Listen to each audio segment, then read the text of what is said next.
Taiwan mga kapatid, mukhang alam na ang susunod na mangyayari at nagbabala na sila na posibleng magdaos ulit mga tol ng military drills ang China sa kanilang teritoryo. Sa teritoryo ng Taiwan dahil si President Lai Ching-te ng Taiwan ay bumisita daw sa Pacific at dumaan sa Estados Unidos mga tol. Alam naman natin ang China allergic sa mga ganyang gawain ng Taiwan, 'di ba? Halimbawa ang Estados Unidos o ang sino mang opisyal ng Estados Unidos bumisita sa Taiwan o kaya ang opisyal ng Taiwan bumisita sa Estados Unidos, ang gante ng China dyan mga tol, nagsagawa sila ng military drill at pinapalibutan nila ang Taiwan para sindakin at para takutin mga tol. Kaya eto, nagbabala na ang Taiwan mga kapatid na posibleng maglunsad ang Beijing ng military drills dahil sa pagbisita ni Lai Ching-te sa Pacific at dumaan sa Estados Unidos. At sa ibang balita natin mga kapatid, ang China ay nagbabala. Nagbabala sila dito sa New Zealand. Bakit kaya sila nagbabala sa New Zealand? Yan ang ating aalamin mga tol. Pero bago yan, syempre hinihikayat kita, huwag mo kalimutan mag-subscribe. Click mo na rin ang notification bell para ma-notify ka pag may mga bago tayong reaction video tulad nito. Alright, so wag na natin patagalin pa. Panoorin na natin to mga tol. Ayon sa Taiwan, malaki ang posibilidad na magsagawa ang China ng military drills malapit sa Taiwan sa mga susunod na araw. Alam na agad nila yung mga susunod na hakbang ng China alam nila bumisita si Lai Ching-te ng Estados Unidos. So malamang eto na yung susunod na mangyayari. Ito po ay kaugnay ng nalalapit na biyahe ni Taiwanese President Lai Ching-te sa Pacific at ang nakatakdang pagdaan nito sa teritoryo ng Estados Unidos. Hindi pa pala nakakabisita mga tol. Pagbisita pa lang, alam na agad nila. Kumbaga very predictable mga tol yung aksyon ng China. Alam na agad ng Taiwan. Sisimula ni President Lai ang pagbisita sa tatlong diplomatic allies ng Taipei sa Pacific sa Sabado na may mga planong paghinto sa Hawaii at US territory ng Guam. Hindi pa kinukumpirma ng opisina ni Lai ang mga detalye ng mga stopover sa mga naturang estado, subalit inaasahang magkakaroon ng opisyal na announcement bago ang kanyang pag-alis. Biruin mo mga tol, ganun na sila kasanay. Sa ginagawa sa kanila ng China. Mangyayari pa lang, alam na nila mga tol. Bibisita tayo sa Estados Unidos. Ganito na mangyayari sa mga susunod. Ang China magsasagawa ng military drills yan sa ating teritoryo sa palibot ng Taiwan. Alam na agad nila kasi paulit-ulit ng ginagawa sa kanila yun ng China mga tol dahil sa paulit-ulit na ginagawa na sa kanila ng China nakasanayan na nila. Yung mga mamamayan nga nila, tiwalang-tiwala sa mga sundalo nila. Hindi na nga sila nababother sa mga ginagawa ng China. Yung mga pagpapalipad ng eroplano, pagpalibot ng mga warships sa paligid nila. Wala nang epekto sa kanila yon mga tol.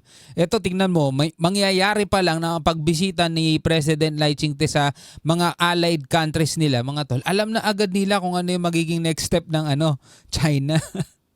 Pangpahayag ang China tungkol sa posibilidad ng military drills malapit sa Taiwan maliban sa panawagan sa Estados Unidos na huwag payagan ang pagdaan ni Lai sa kanilang teritoryo. Nananawagan ng China, US, huwag niyo papayagan si Lai Ching-te na dumaan sa teritoryo niyo.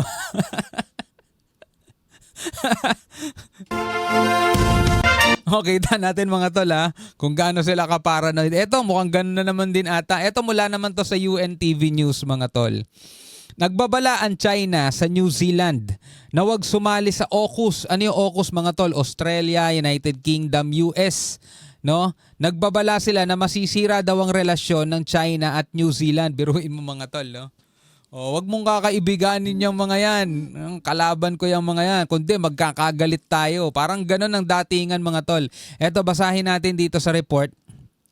Binatikos ni Chinese Ambassador to New Zealand, Wang Xiaolong, ang plano ng New Zealand na sumali sa AUKUS, isang security pact ng Australia, United States at United Kingdom, at itinuturing itong makakasira o makasisira daw sa relasyon ng New Zealand at China. Grabe, Bawal kang makipagkaibigan sa iba. Bawal kang sumali sa ibang security pact pagka kaibigan ka ng China ka or masisira pagiging magkaibigan ninyo. Panoorin natin to mga tol mula to sa UNTV. Nagbigay babala ang ambassador ng China sa New Zealand na ang posibleng paglahok ng bansa sa AUKUS, isang trilateral security partnership sa pagitan ng Australia, United Kingdom at ng United States. O yun nga, bawal sumali ang New Zealand or else magkakagalit sila o masisira ang relasyon nila ng China. Ay maaaring magdulot ng negatibong epekto sa kanilang ugnayan. Ayon kay Dr. Wang Xiaolong, maaaring magdulot ng mga seryosong tanong tungkol sa integridad ng Nuclear Non-Proliferation Treaty at magpataas ng tensyon sa rehiyon ang kasunduan sa seguridad. Itinatag ang AUKUS noong 2021 upang labanan ang lumalaking impluensya ng China sa Asia-Pacific. Ayon kay Wang, ang pagkakasangkot Ayun naman pala eh.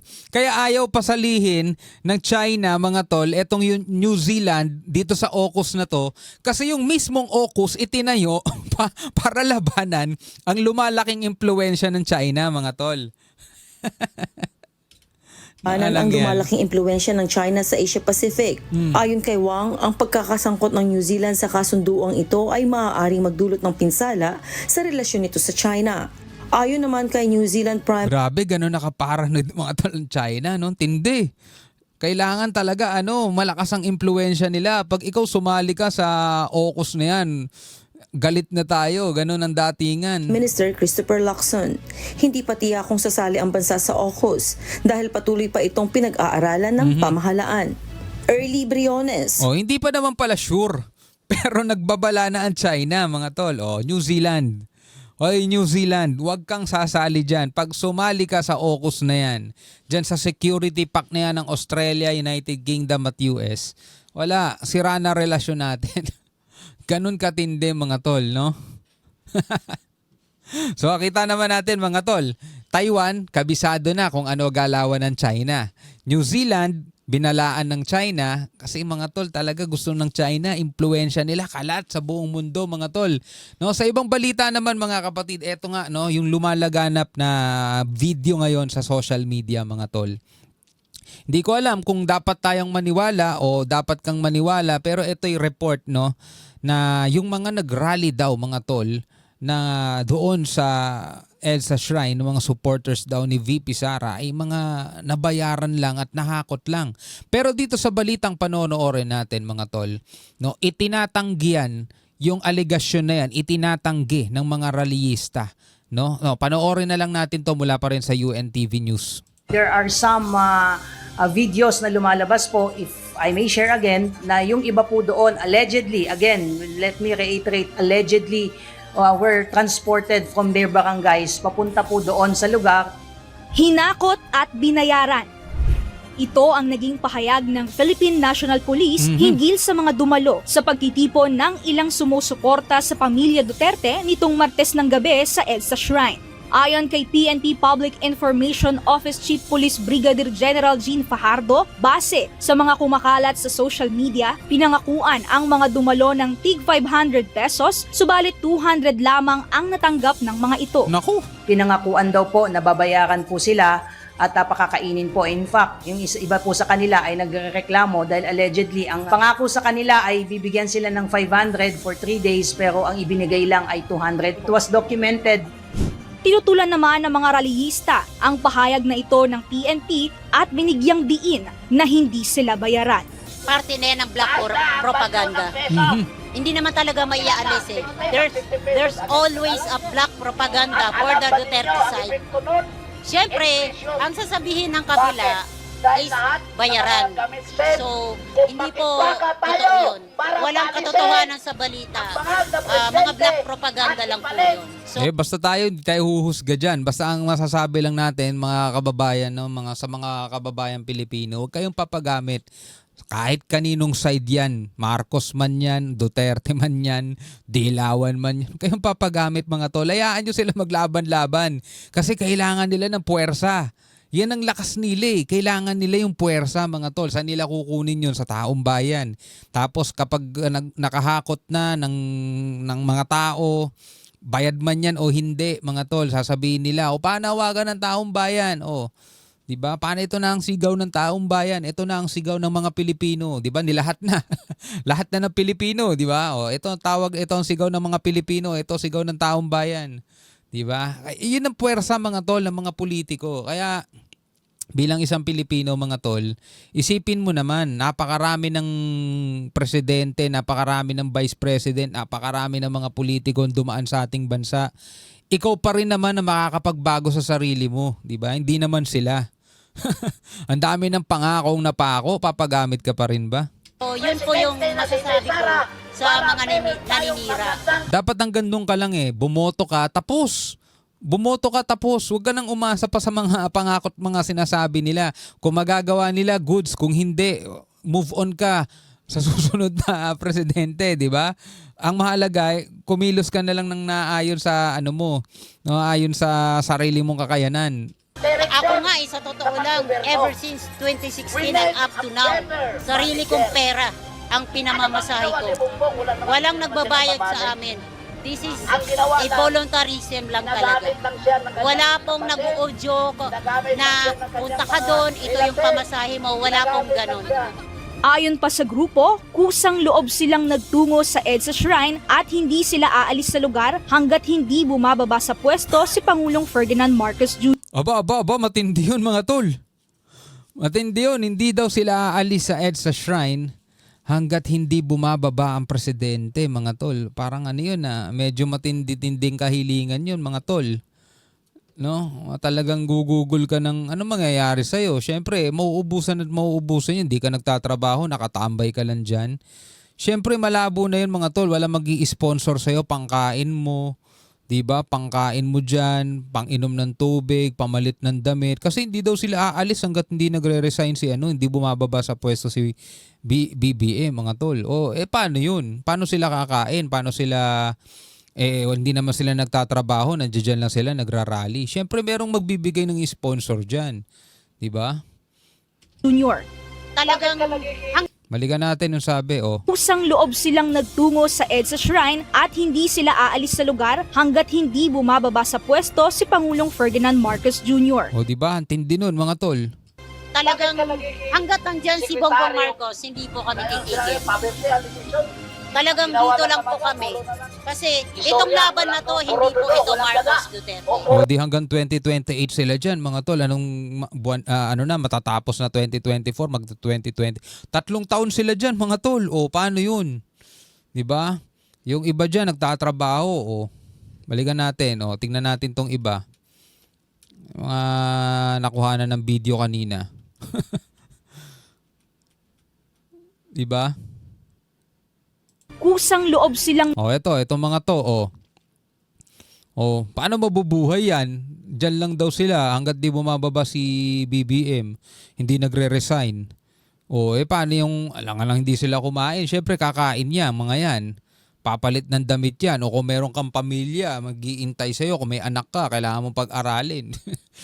Diba?